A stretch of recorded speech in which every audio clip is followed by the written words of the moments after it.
ক্ষমতায় গেলে পদ্মা তিস্তার পানি বন্টন ইস্যুতে গুরুত্ব দেবে বিএনপি, বললেন মির্জা ফখরুল।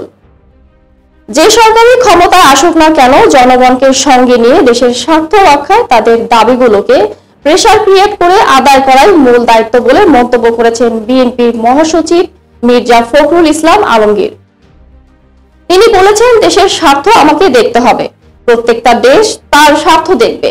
এখানে আমাদের দায়িত্ব হবে যে সরকারি আসুক, জনগণকে সঙ্গে নিয়ে তারা তাদের দাবিগুলোকে প্রেসার ক্রিয়েট করে আদায় করবে। তিনি বলেন, নির্বাচিত সরকার না থাকলে সেই গুরুত্ব বা শক্তিটা পায় না, অথবা হাসিনার মতো জোর করে দখল করলে সেটাও সম্ভব হয় না। তাই বিএনপি যদি জনগণের ভোটে দায়িত্বে আসতে পারে, তাহলে নিঃসন্দেহে এগুলো টপ প্রায়োরিটি পাবে এবং ফারাক্কা ও তিস্তা ইস্যুতে গুরুত্ব দেওয়া হবে। সকালে চাঁপাইনবাবগঞ্জে মহানন্দা নদীর উপর নির্মিত রাবার ড্যাম পরিদর্শন শেষে সাংবাদিকদের তিনি এসব কথা বলেন। সাংবাদিকদের এক প্রশ্নের জবাবে মির্জা ফখরুল বলেন, পানির হিসাব, সীমান্তে হত্যার মতো বিষয়গুলোতে গুরুত্ব দিতে চাই। আরো বেশি গুরুত্ব দিতে চাই আমাদের উপর দাদাগিরি বন্ধ করা।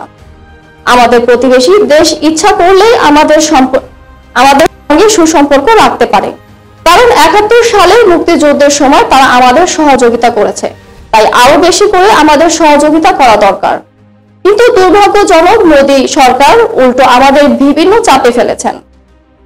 সব নিয়ে গেছেন, কিন্তু আমাদেরকে বিনিময় কিছুই দেননি। এর আগে চাঁপাইনবাবগঞ্জে বাঁচাও পদ্মা, বাঁচাও দেশ, সবার আগে বাংলাদেশ স্লোগানকে সামনে রেখে আজ শনিবার বিকেলে নবাবগঞ্জ সরকারি কলেজ মাঠে গণসমাবেশ আয়োজন করেছে বিএনপি। এই সমাবেশে প্রধান অতিথির বক্তব্য রাখবেন মির্জা ফখরুল ইসলাম আলমগীর। এই ছিল এখনকার মতো।